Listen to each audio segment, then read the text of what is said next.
ये काम नहीं भाई, मतलब अय्यर भाई ने तुमको काम बोला कि भाई मुझे समझा दो और तुमने सेक्रेटरी के माफक मुझे समझा दिया।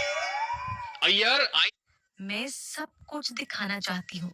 अगर आप लोग देखना चाहते हैं तो वीडियो को लाइक करें और कमेंट में ओके लिख दें। आज रात को तुम्हारे लिए इंतजार कर रही हूँ। इतनी आइंदा मुझे मत बोलना।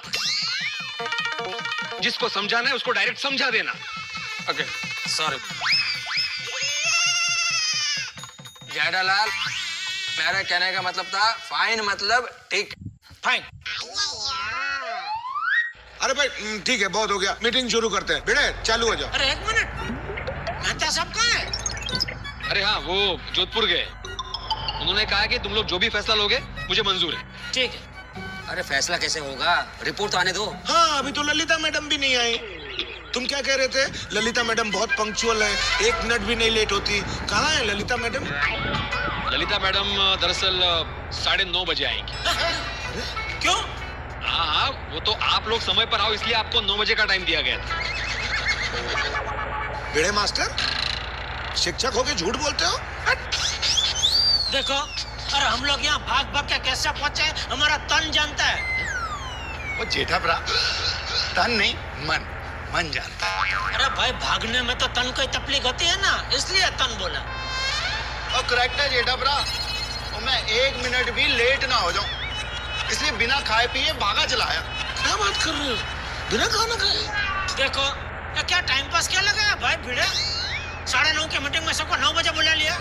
देखो जो भी बोलना है पोपटलाल को बोलो, क्योंकि मीटिंग में 9:30 के बदले 9 बजे बुलाने का आइडिया इसका था। क्यों भाई पोपटलाल? एक मिनट जेठालाल, बात को समझो। तुम यहाँ आज मीटिंग में कितने बजे आए? 9:07। Save your money. This app gives free calls at night time only, 10 p.m. to 6 a.m.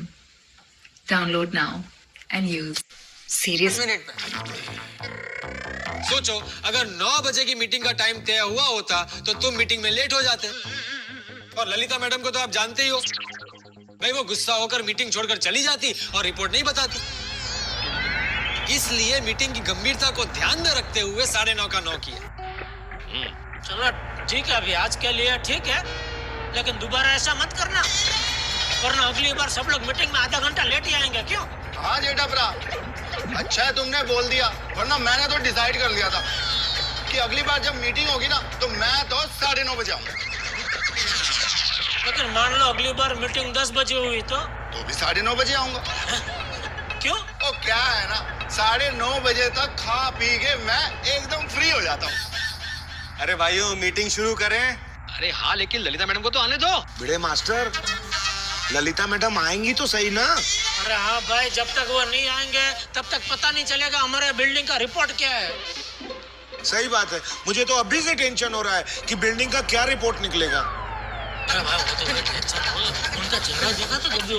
अरे सुनिए, मैं क्या बोल रहा हूँ, सुनिए जरा एक और सुनो भाइयों, और जब तक ललिता जी यहाँ पे नहीं आती हैं तब तक टाइम पास करने के लिए अपने पिढ़े साहब फर्स्ट क्लास कोई जोक या कविता सुनाएंगे। सुनाओ।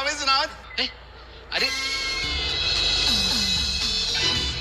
ललिता मैडम, ओ ललिता जी में कोई कविता सुना रहे हो?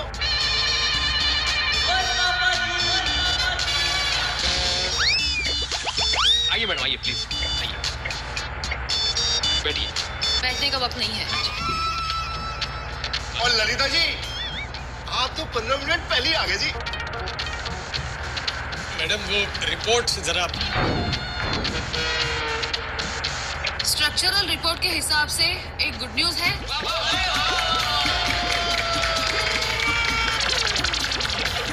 गुड न्यूज ये है कि गोकुल धाम सोसाइटी अंदर से बहुत मजबूत है। एक बैड न्यूज भी है। यदि आप रात में अकेले हैं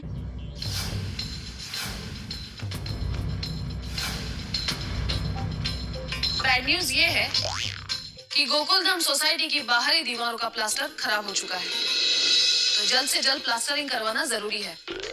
और बालकनी की कंडीशन भी खराब है, तो वहां जाना बहुत रिस्की है। तो ठीक है, जब तक रिपेयरिंग नहीं होता बालकनी बंद। क्या बालकनी बंद? मैंने कहा बालकनी खुला रखो। बात करते हुए जेठालाल, ललिता मैडम ने कहा है कि बालकनी में जाना रिस्की है, इसलिए बालकनी बंद। नहीं अरे भाई क्या बंद, बालकनी बंद रखोगे प्रॉब्लम हो जाएगा। जेठालाल क्या प्रॉब्लम हो जाएगा? अरे मतलब मैं रोज सुबह सूर्य देव को जल अर्पण करता हूँ, फिर मैं कहाँ से करूँगा जल अर्पण सूर्य देव को? अरे तो जेठालाल उसके लिए टेरेस पे चले जाना। और जेठालाल टेरेस पे से भी सूर्य देव के दर्शन होते हैं। अबे बंद, बालकनी बिल्कुल बंद। मैंने पहले से ही अपनी बालकनी बंद करके रखी है। आप लोग भी अपनी बालकनी फौरन बंद कर दीजिए। और पप्पू, और जेठा की बालकनी है। ललिता जी की बात नहीं मानकर जेठा को अगर रिस्क उठाना है और अपनी बालकनी खुली रखनी है तो उनको रिस्क लेने दे भाई। तेरे को क्या प्रॉब्लम है? अरे बालकनी बंद रखे या न रखे, मैंने तो तय किया है मैं अपनी बालकनी बंद रखेगा। तो ठीक है, फिर मैं भी अपनी बालकनी बंद रखता हूँ। अभी वो भिड़े ने बोला ना कि वो टेरेस पे जाके मैं सूर्य देव को जल अर्पण कर सकता हूँ, वो बराबर बात मेरे मन में बैठ गई। ठीक है बराबर, मैं भी बंद। चलो सेफ्टी ज्यादा बेटर। अय्यर भाई आप भी बंद ही रखेंगे ना बालकनी? हाँ एक minute I am so sorry madam, हम लोग आपस की बात लेकर बैठ गए। सॉरी, आप प्लीज कंटिन्यू कीजिए प्लीज। हाँ, तो बिल्डिंग की सेफ्टी के लिए बिल्डिंग का प्लास्टरिंग करवाना बहुत जरूरी है। हाँ, बिल्डिंग का सेफ्टी फर्स्ट। सेफ मुझे जरा बोलने दो ना, मैडम आया खास बोलने के लिए, आप बीच में बार बोल रहे हो। अय्यर भाई शांति रखो जरा। सॉरी मैडम बोलिए। तो मेरी ये एडवाइस है कि आप जल्द से जल्द कॉन्ट्रैक्टर से बात करके टेंडर्स मंगवा लीजिए और जितना हो सके उतना जल्दी बिल्डिंग के रिपेयरिंग का काम शुरू करवा दीजिए। जी बिल्कुल। मैडम आप बता सकते हैं अंदाज से इन सब में कितना खर्चा आएगा? मेरे हिसाब से अप्रोक्सीमेटली 25 से 30 लाख। ये लीजिए रिपोर्ट। अच्छा, इसमें टोटल वर्क और मटेरियल क्वालिटी की डिटेल्स हैं। टेंडर फाइनल करते वक्त मुझे इन्फॉर्म कीजिएगा, मैं आ जाऊंगी। और उससे पहले कोई भी काम हो मुझे फोन करिएगा। ओके? आइए।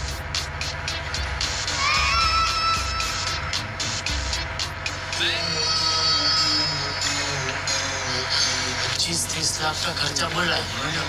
हाँ तो भाइयों, आपने जैसे सुना कि हमें जल्द से जल्द अभी कॉन्ट्रैक्टर को बुलाना पड़ेगा, तो आपके पहचान में से कोई कॉन्ट्रैक्टर हो तो प्लीज आप टेंडर मंगवा लीजिए। ये ललिता मैडम ने 25 से 30 लाख का बजट दिया है। मेरा कंट्रीब्यूशन देने में कोई इनकार नहीं है, लेकिन फिर भी बजट के मामले में तुम सोच समझ के आगे बढ़ना। ओ अय्यर भाई किससे बात कर रहे हैं आप मालूम है? इसका नाम आत्माराम तुकाराम भिड़े है। ये एक भी रुपया फालतू का खर्चा नहीं करेगा। Thank you very much Jethalal, thank you. नहीं, जो सच है वो तो बोलना ही पड़ता है ना भाई, उसमें क्या। अभी हम लोग जल्द से जल्द कॉन्ट्रैक्टर से टेंडर मंगवा लेंगे और उसमें से जो भी रिजनेबल होगा हम लोग फाइनल कर देंगे। हाँ बराबर। 25 से 30 लाख मतलब पर फ्लैट 40 to 50,000 आएगा। और 50,000 का तो 60,000 ले ले और फिर बिल्डिंग एकदम मजबूत बनाना। अरे भाई थोड़ी इतना खर्चा नहीं आएगा, थोड़ा खर्चा कम आएगा क्योंकि सोसाइटी के पास पहले से ही 10 लाख रुपए का फंड मौजूद है। क्या? 10 लाख? अरे इतना पैसा कहाँ से है भाई? अरे आजवारा, तुम तो हमेशा रोते रहते हो कि सोसाइटी में फंड नहीं है। तो फिर ये 10 लाख रुपए किधर से लाए? हाँ लेकिन मेरा रोना काम में आया कि नहीं? मैंने ये पैसा इसी दिन के लिए बचा के रखा था, मुझे मालूम था कभी ना कभी जरूरत पड़ेगी। इसको बोलता धुरंधेसी। अरे आज पता चल गया भिड़े मास्टर है। Thank you. तो फिर मैं आत्माराम तुकाराम भिड़े, इस गोकुलधाम सोसाइटी का एकमेव सेक्रेटरी,